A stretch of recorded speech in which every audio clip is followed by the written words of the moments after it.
Today we have Riccardo Grazzi with us. He recently joined Microsoft Cambridge as a researcher and was previously a postdoc at the Italian Institute of Technology in Genoa, where he also completed his PhD, joined with the University College London. Thank you for being here today, Riccardo. You can take it from here. Thanks for the introduction and thanks for inviting me. So I'm a bit new to this community, and I hope you will enjoy this talk. So the talk is titled "Unlocking State Tracking in Linear RNNs Through Negative Eigenvalues," and there is a joint work with Julien Siem, George Franke, Albert Zella, Frank Hutter, and Massimiliano Pontil. So the talk is structured in this way. So I will first talk about state tracking and explain what it is, although I think most of the audience knows. But so I will be a bit quicker on this part. Then I will speak about linear RNNs and known limits of current architectures. After that, I will talk about the contribution of this work, which are like a characterization of the limits of linear RNNs in terms of expressivity and in terms of state tracking capabilities, and then how you can actually overcome some of these limits using negative eigenvalues. Then I will speak about the experiments that we did on linear RNNs with these negative eigenvalues. And finally, I will talk about some conclusions and future of direction for this work. Okay. So let's start by explaining what state tracking is. And I want to use this very real-world example. So as you can see in this GIF, this cat needs to do state tracking because it needs to essentially keep track of the movements of all the caps to understand where the ball finally is. And in particular, it is shown the initial state of the ball, then a series of transition of the movements of the caps, and then it's asked essentially to recover the final state of the system. And the important part of this problem is that the state is not observable because the ball position is shown only at the start, and thus the cat needs to watch the entire sequence of transition, and even if it blinks only once and skips one transition, it cannot recover the final position of the ball. We can discretize this setup and get to formalism with like a finite state automaton essentially that represents this system where in this case I just consider as a transition of state a swap between two caps, and the system has three states which correspond to the position of the ball. So essentially what we did here is constructing a finite state automaton, and so this is a fundamental construction in formal language theory. So, and to do so, you need in general a finite set of states, then a finite set which is represents the transition, which is called the alphabet. In the case of the cats is the swaps. Sorry, in the case of the cat is the swap of the caps. And then you need an initial state and a transition function that tells you how to go from one state to the next after you see a given transition.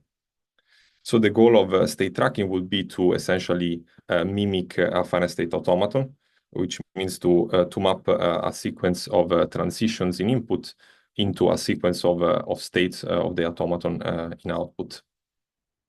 So we would like a machine learning model to essentially only having access to the transitions to be able to replicate the behavior of this finite state automaton.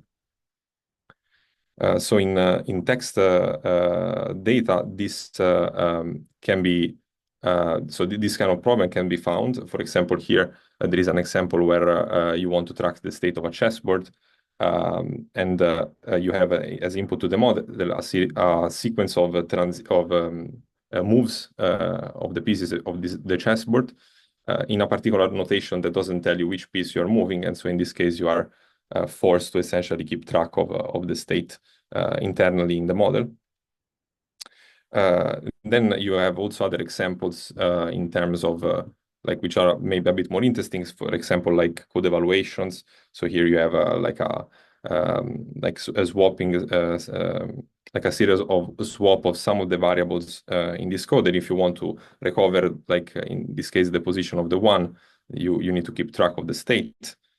And another example in natural language is like entity tracking. For example, here you have a description of a scenario. So Alice, Bob, and Carl each have a coin, and Carl is the only one having a penny. And then you have, for example, a series of trades. For example, here there is reported only one, which is Alice and Carl trade coins. And to recover the position of the penny, you need, again, to keep track of all the trades. Okay, so of course, like there are situations where state tracking is not needed. For example, it's pretty obvious from the scenario on the right that you don't need it because the caps are transparent. So you don't need to keep track of the movements of the caps. But some situation, for example, in text might be a bit less obvious. For example, in this example. On the right of entity tracking, if you are revealing if you are revealing that you are trading the penny, then of course you don't need to do state tracking because you only need to recover the last time that the penny is mentioned, essentially. Yeah, of course these are like quite easy example, but actually finding a task where you are actually doing state tracking might be hard, especially in text data. Okay, so now I will speak about the class of models that we want to use to do this sort of state tracking. So in particular, I will speak about language models. And so these are, let's say, alternatives, like efficient alternatives that have been proposed in recent years to replace, for example, transformers. And these are called linear RNNs.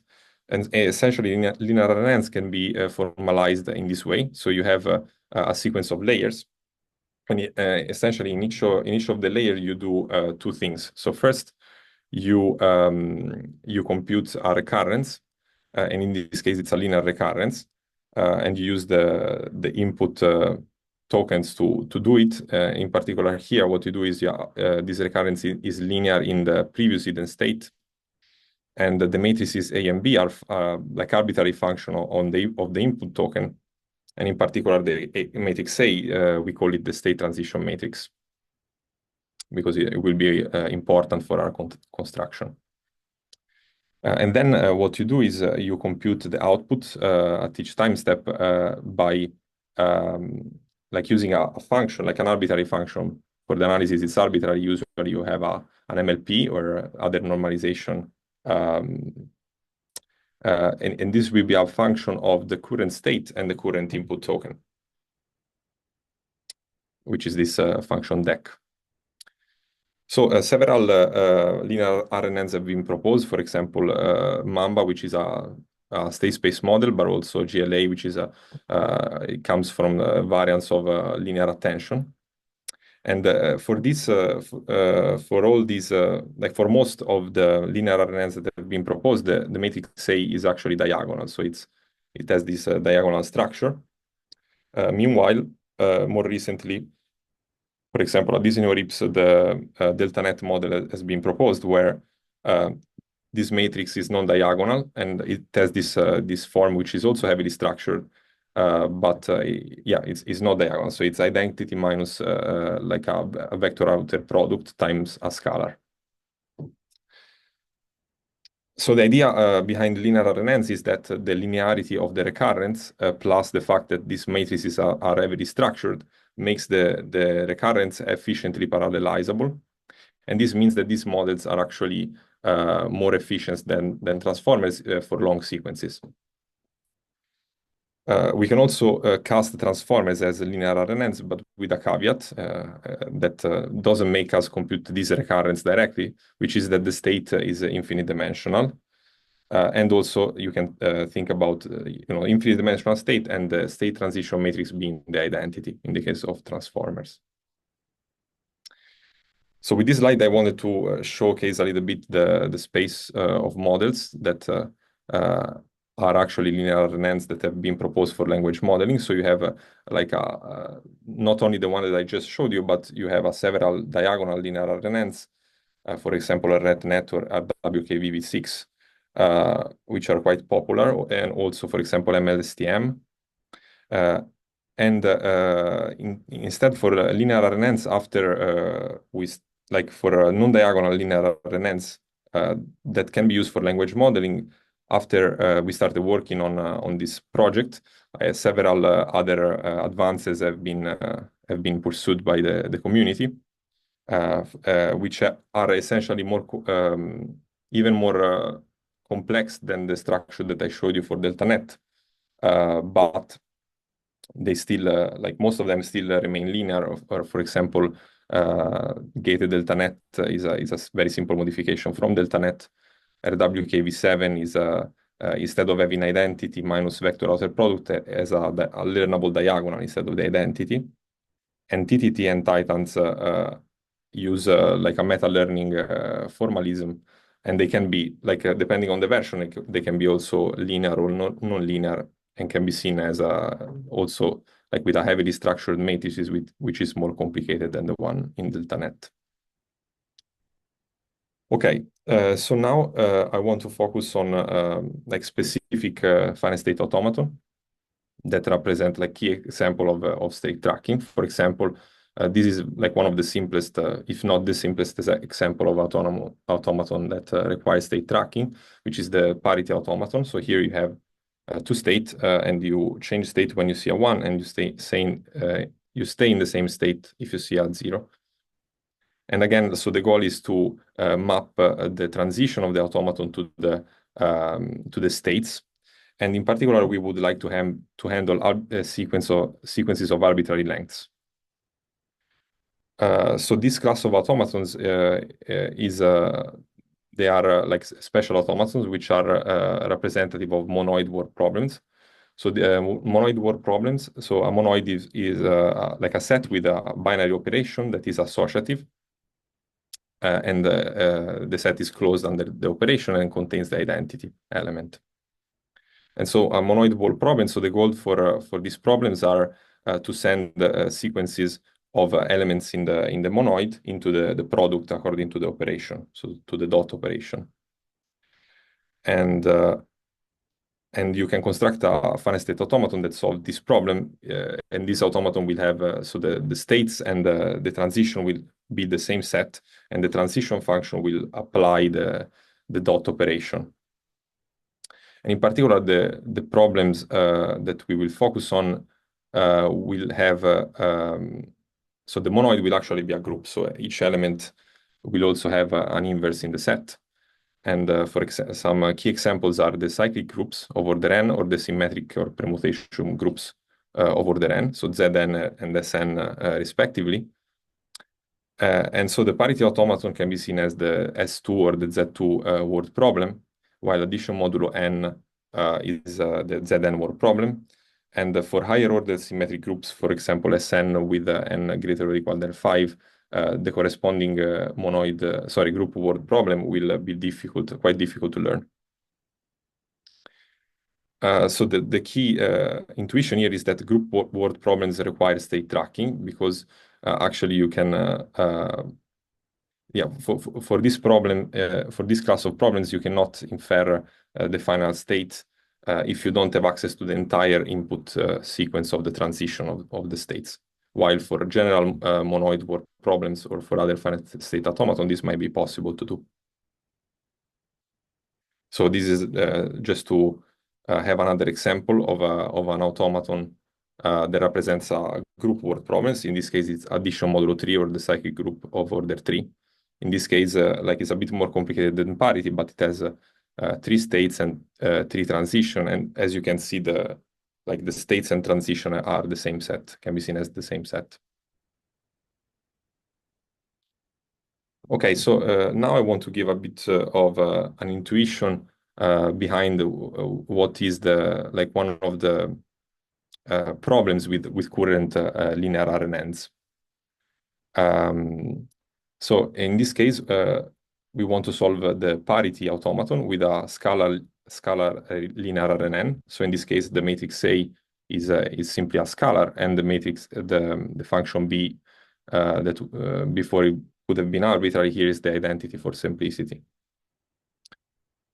So since parity is addition modulo 2, one solution is to set the state transition matrix corresponding to every input token equal to 1. And this means that the state is actually the sum of all the previous inputs. And then to compute the parity, you just take the modulo 2 function. And this is true because parity is equivalent to addition modulo 2. However, if you use this approach, then the state can blow up, which means that, for example, if you have a sequence of inputs which is all ones, then ht will be equal to t. And this means that it can grow arbitrarily with t. However, there is a much more elegant solution, which is to set the state transition matrix corresponding to the input 1 equal to -1. And in this case, the state actually corresponds to parity, but this solution requires negative values. And why is this a problem? This is a problem because if you plug in actually the current parametrizations for all the linear RNNs that we actually consider, we can easily see that all the state transition matrices have positive eigenvalues in 0, 1. So they cannot, you cannot set the state transition matrix to -1 like the solution that I showed you before. And moreover, like this argument that I showed you can be made more formal for diagonal linear RNNs with positive values. And you can see that this class of linear RNNs cannot solve parity if you restrict, in this case, the output to finite precision. This was proven by Yash Saroff and co-authors and was presented at NeurIPS. Moreover, even transformers actually cannot solve parity, like they suffer from the same situation if you restrict them to finite precision and if you remove the positional encodings. Meanwhile, even if you allow for log precision, you can see that both transformers and diagonal linear RNNs, they could solve parity, but they actually struggle to solve more complicated problems. For example, the S5 word problem. And this is because these models are actually simulated in the TC0 complexity class. And yeah, and so essentially this means that it is strongly conjectured that the S5 word problem cannot be solved by models that can be simulated in this circuit complexity class. So in contrast, for RNNs and even linear RNNs with a full state transition matrix, then these models can track states, so they can solve these problems with only one layer. However, there is a trade-off because this expressivity cannot goes into clash with the parallelizability of these models because these models cannot be efficiently parallelized. So the question that we posed ourselves was, what about these structured non-diagonal linear RNNs, like for example delta net? So can they do state tracking? And this so here comes the first contribution of this work. Here we proved that for infinite precision, if all your layers have positive real eigenvalues in the state transition matrix, then parity cannot be solved. Moreover, for modular counting, which is a subset of modular, so it's like an easier problem than modular addition, then finite precision linear RNNs cannot solve it if for every layer, products of state transition matrices have only real eigenvalues in this case. And here, the statement for the second theorem is a bit more complex, but essentially the number of elements in the product here depends on the layer count. And this means that if you add more layers, you can actually increase the expressivity of these models.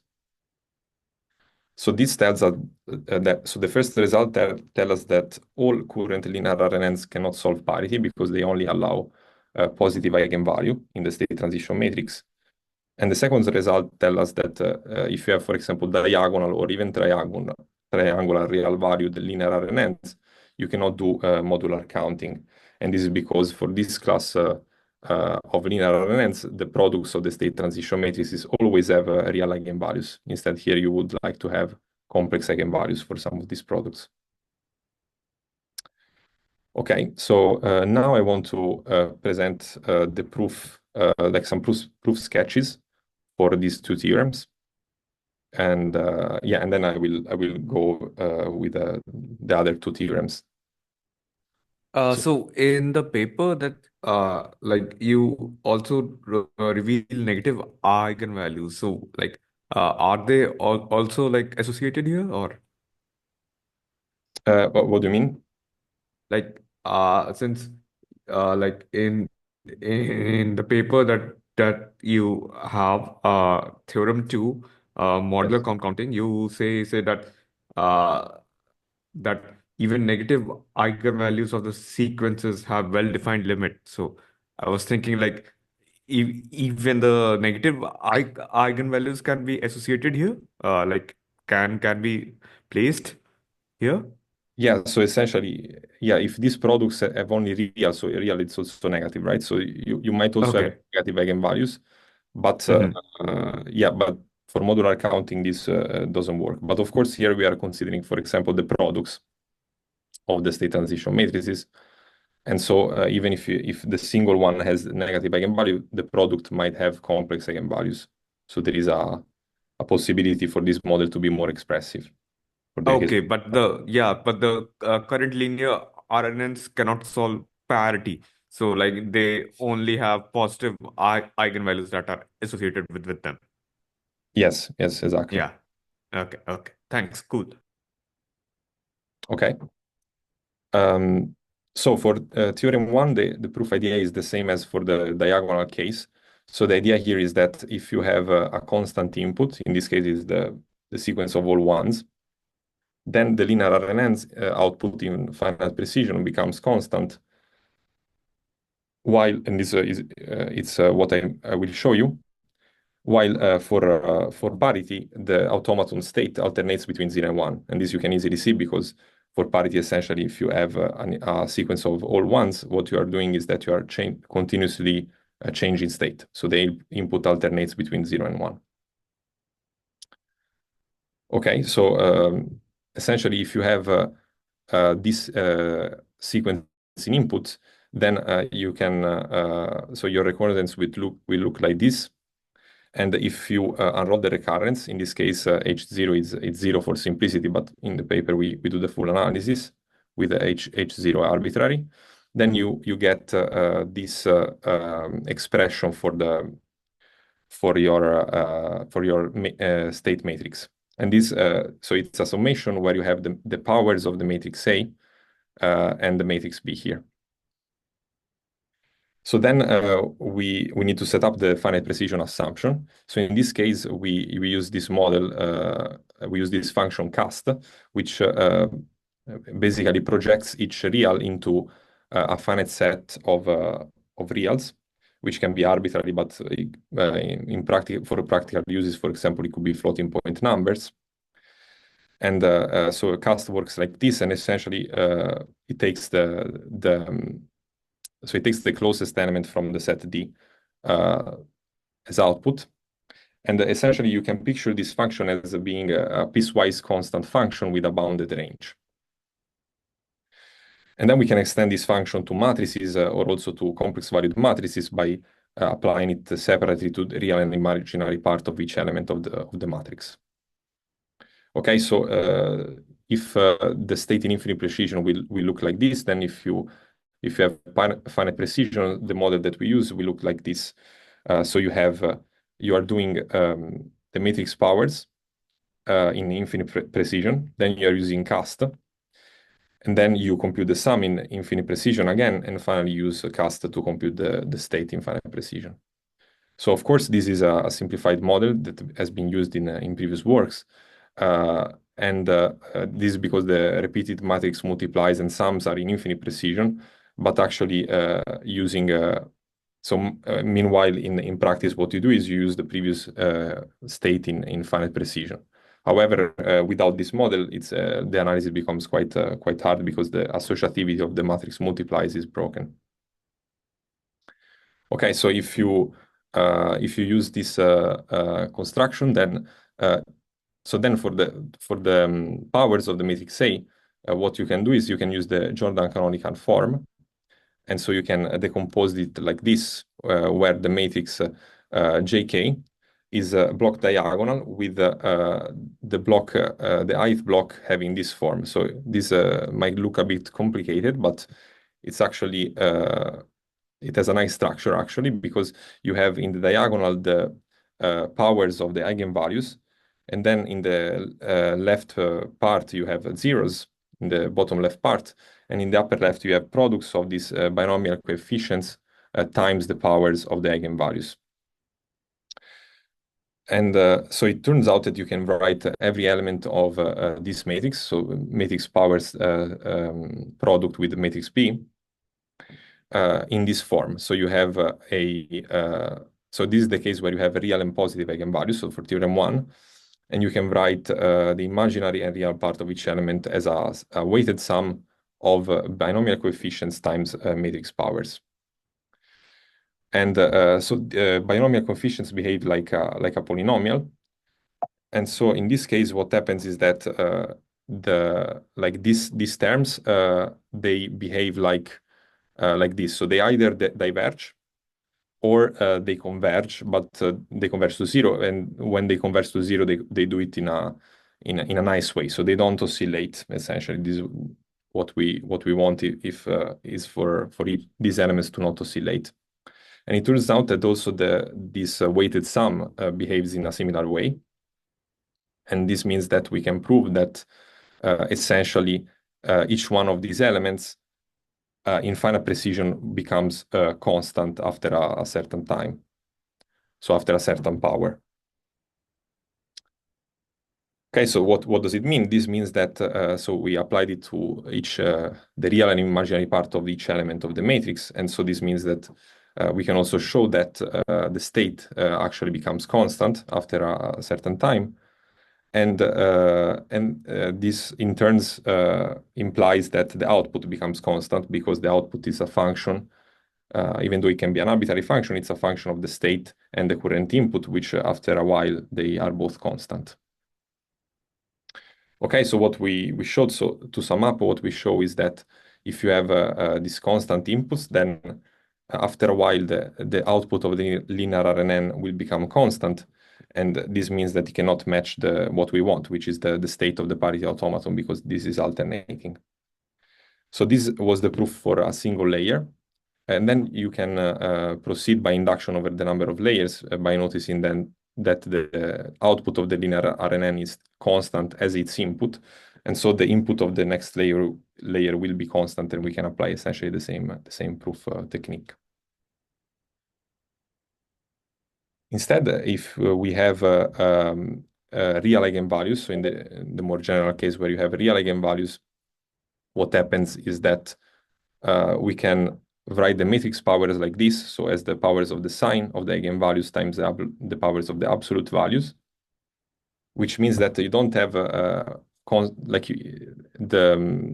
so what we had before, so the elements AK don't become constant in finite precision, but actually only the two subsequences essentially become constant. So the output is alternating between two values after a while.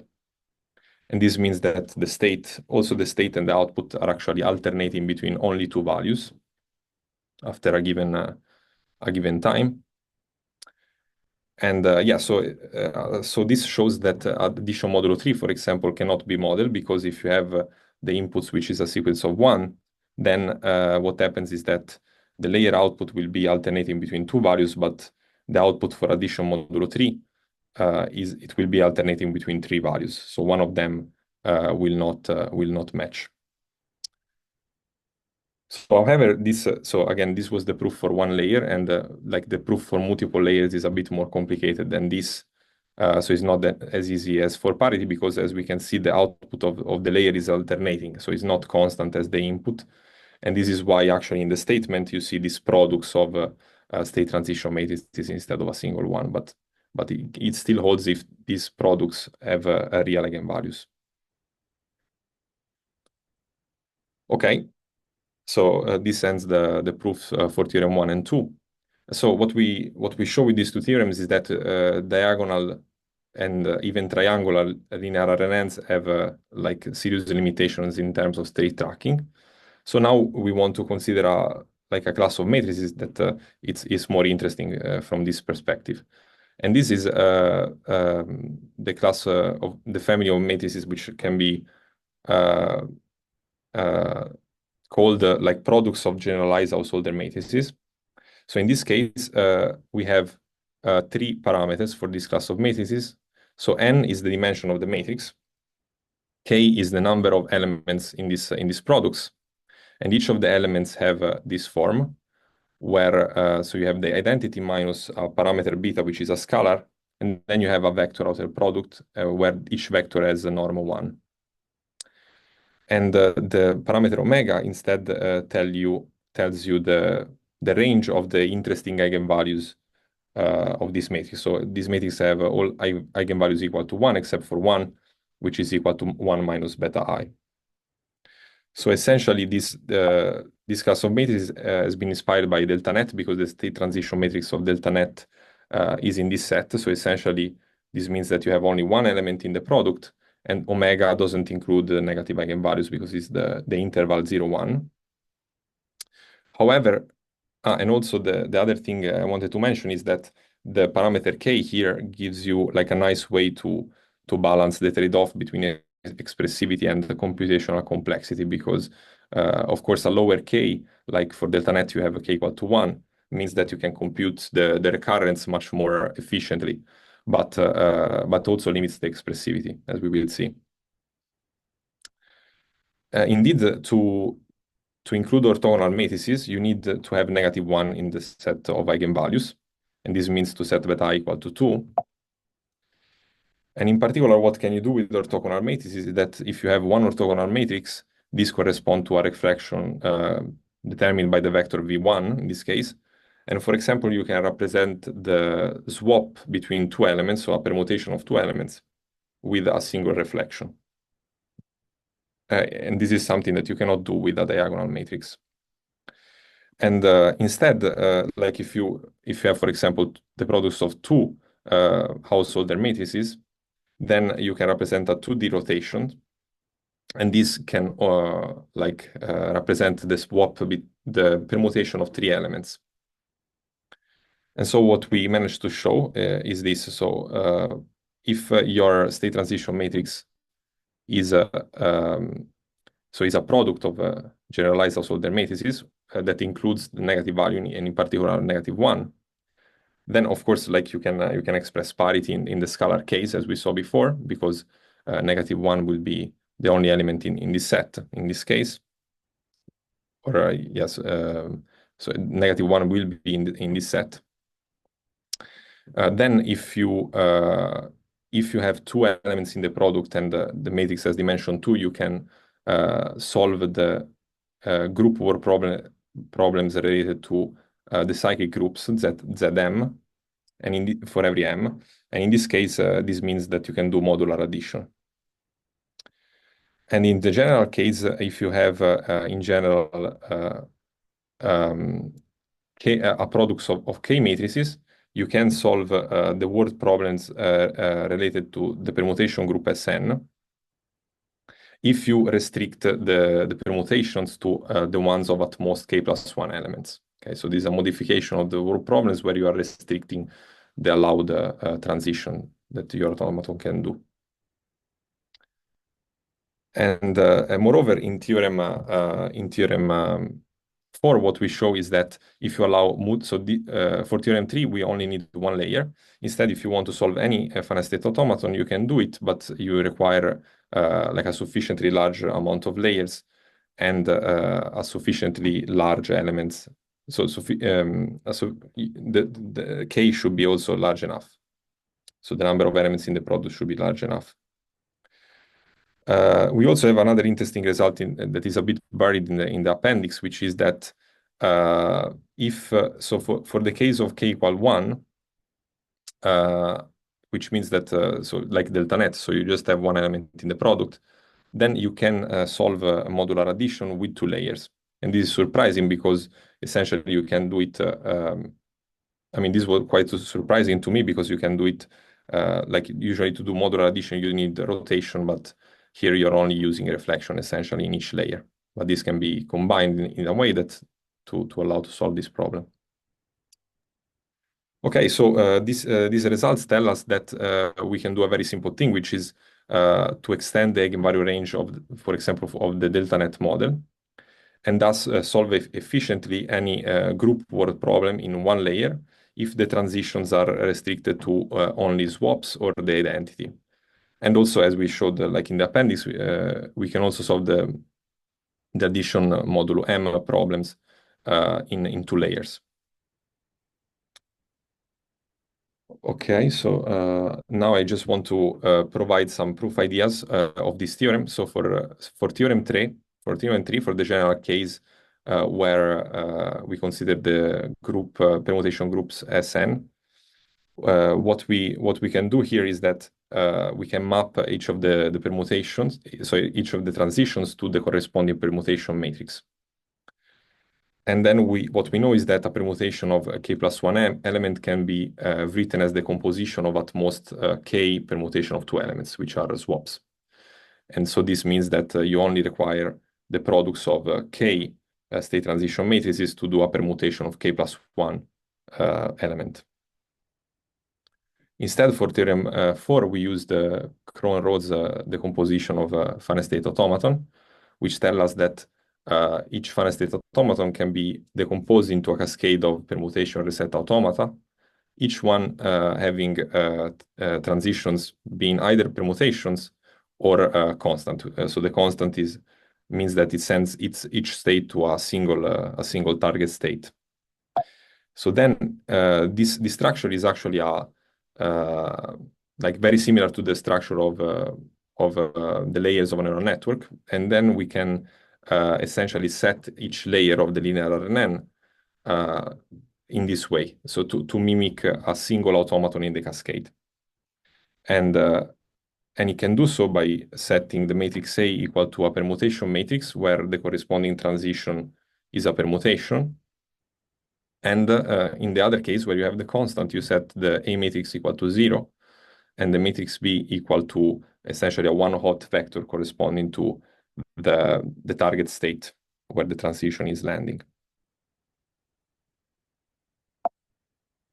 Okay, so to recap, what we show is that any linear RNNs with state transition matrices having only positive real eigenvalue cannot solve parity.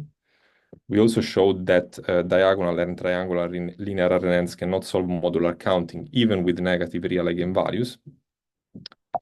And then what we show in terms of the positive results is that we can extend the linear RNNs to have negative eigenvalues. And if you allow for products of generalized Haussorter matrices for the state transitions, then this kind of linear RNNs can mimic any finite state automaton. And they can do it with a product in one layer and with a product of only KJH matrices if each transitions correspond to a permutation of at most k plus 1 elements. And we have also a nice open question here, which is what can be done with a single generalized Haussorter matrix. So in the case of delta net, for example, with the extended range plus multiple layers. For example, we still don't know if we can solve the S3 wall problem for this, like using this kind of linear RNN. Okay, so this ends the theoretical part, and now I will move on to the experiments, but maybe first I can ask if there are some questions on this part.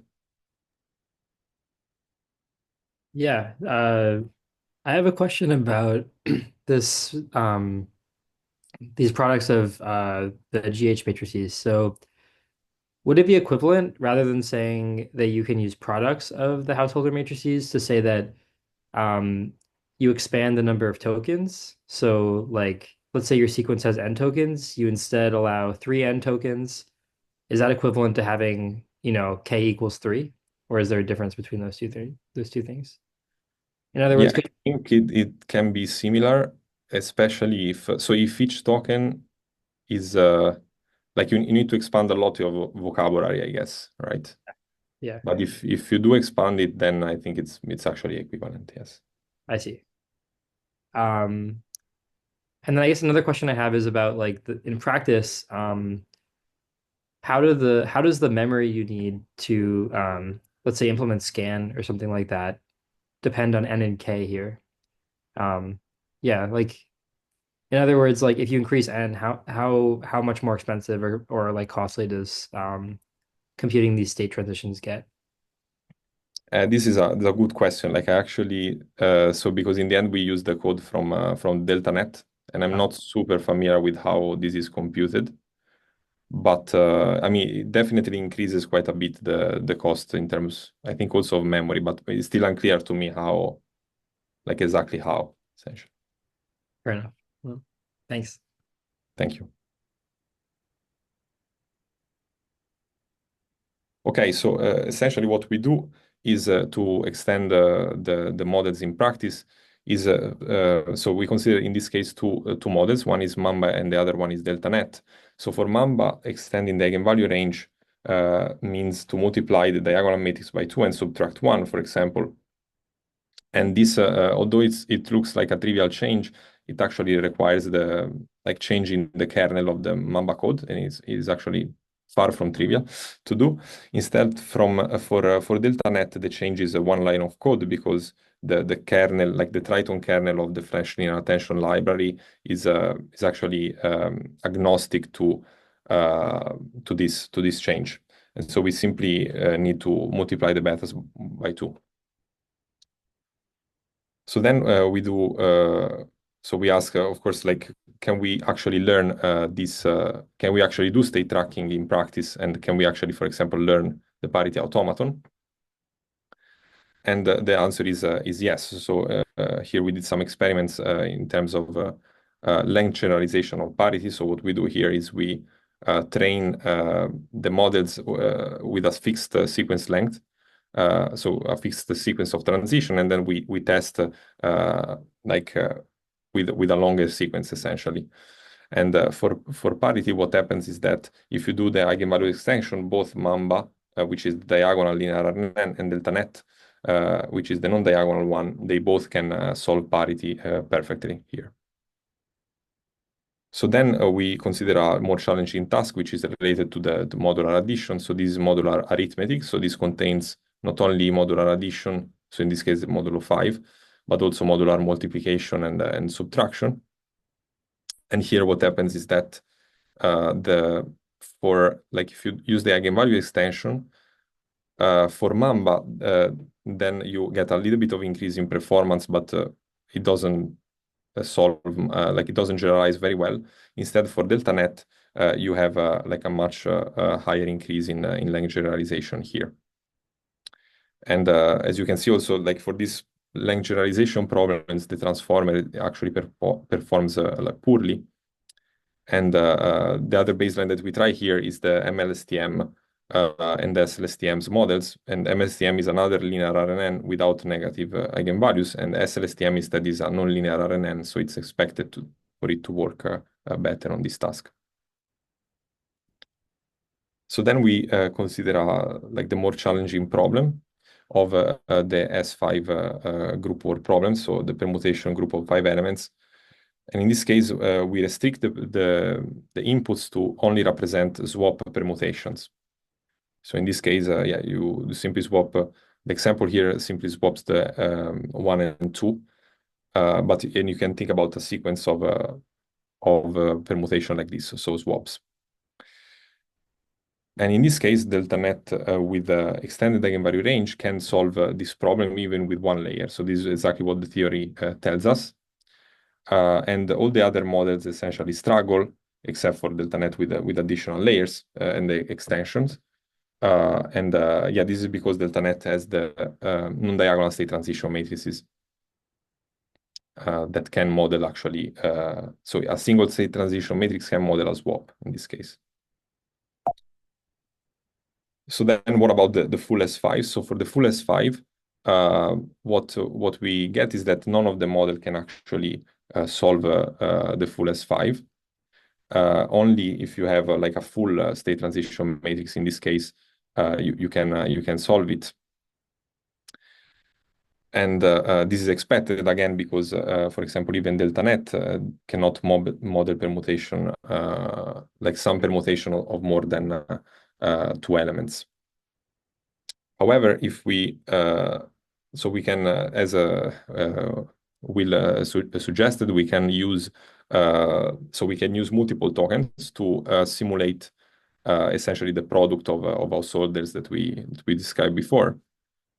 So in this case, how we do it is we actually don't expand a lot the vocabulary, but we just use one additional special token. And so for each transition, what we do is we have the original token, and then this token will be followed by 3 copies of this special token. So the idea here is that if you have multiple layers, maybe the previous layer can manage to essentially get you the right tokens, then that can be used to solve this problem. And so what happens here is that so delta net with the eigenvalue extension, but with only one layer, cannot solve this problem. So it cannot length generalize it, cannot even fit the training length. Meanwhile, if you allow for 5 layers, you get a good degree of length generalization in this case. Okay, so now I want to end the experimental section with some experiments with the language modeling. So in this case, since we only considered, so our modification doesn't change the efficiency with which the forward pass is computed, so we can apply these models to language modeling. And we divide the problems in 2 sections. So one is state tracking tasks, and the other part where we expect an improvement, and instead in retrieval tasks we don't expect an improvement, and because these are not really related to state tracking. So in this case, what we observed so what we did was pre-training like some language modeling on FineWeb, and we observed like an increased performance in terms of perplexity on CodeParrot and MathHard dataset. This is for delta net, 340 million parameters. And then instead for Trivia QA, we don't observe this improvement. Actually, you have a small decrease in performance. And these improvements can also be observed for the larger models. So if in this case we train a 1.3 billion model on 100 billion tokens on FineWeb, and here we can see like a similar improvement, although maybe less marked than before. And also in Trivia QA we also observed like a small decrease in performance here. And interestingly enough, the extended eigenvalue range does not cause any training instability, at least for the standard learning rate that we tried. Another interesting finding is that for Mamba with the standard eigenvalue range, we actually don't see any benefit. Actually, we see a degradation of the performance if you do this extension of the eigenvalue range. And we suspect this is because of the reduced expressivity of the diagonal state transition matrix in Mamba that doesn't take fully advantage of the standard eigenvalue range. Essentially, what we showed in our theorem is that for Mamba you can only do parity and not much else. Okay, so in conclusions, we showed that the inclusion of negative eigenvalues can expand the expressivity of linear RNNs and allow them to solve state tracking problems. And we also showed that non-diagonal linear RNNs that can be computed efficiently, for example, delta net, but also these findings can be applied to more recent architecture like the RWK-VV7, are promising. So these non-diagonal state transition matrices are promising because they have a superior expressivity compared, for example, to Mamba, which is a diagonal linear RNN. And as future directions, so we still don't know the theoretical limit of delta net with the extended eigenvalue range, as I mentioned in the theoretical part of the talk. So we showed that it can solve modular addition with 2 layers, but we don't know if it can, for example, solve the symmetric groups. And then we need to better assess the impact of this increased expressivity for language modeling. We only showed like some improvement in perplexity, but actually I think this kind of like learning state tracking can be challenging, especially during pre-training. Also because probably not much of the pre-training data requires actually state tracking. And so assessing the impact of this might require, for example, changes to the architecture or to the initialization or maybe to the pre-training data to really take advantage of these capabilities. And finally, another interesting direction is to understand the trade-off between like the state tracking and the associative recall, because this might seem like two sides of the same coin. So maybe increasing the expressivity in terms of state tracking might make it harder to learn like associative recall or yeah, and vice versa. Okay, thank you for listening, and please feel free to ask any question.